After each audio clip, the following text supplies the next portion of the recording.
په افغانستان کې د اسلامي امارت د واکمنۍ لخوا څه روان دي؟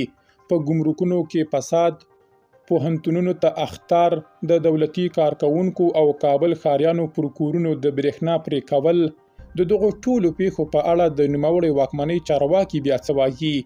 بشپړ جزئیات په ویډیو کې تر پایه وګورئ. پاتمنو لیدونکو ستړي مه شئ. د کابل ښاریانو د شکایتونو خبر لرو، خو پیل په ګمرک کې پر فساد او فریاد کوو.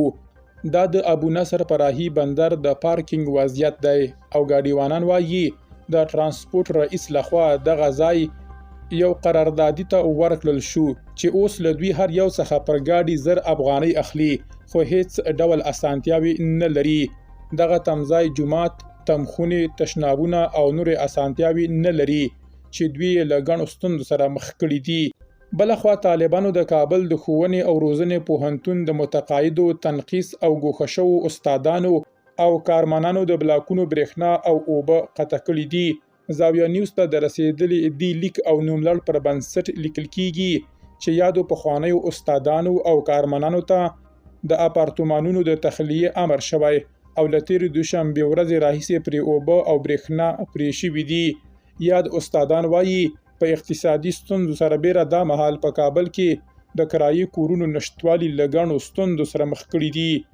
د امر بالمعروف لخوا د هیواد ټولو پوهنتونونو ته دغه خبرداری استول شوی دی چې نور به ټول کارکوونکي، زده کړیالان او استادان خولۍ پر سروي.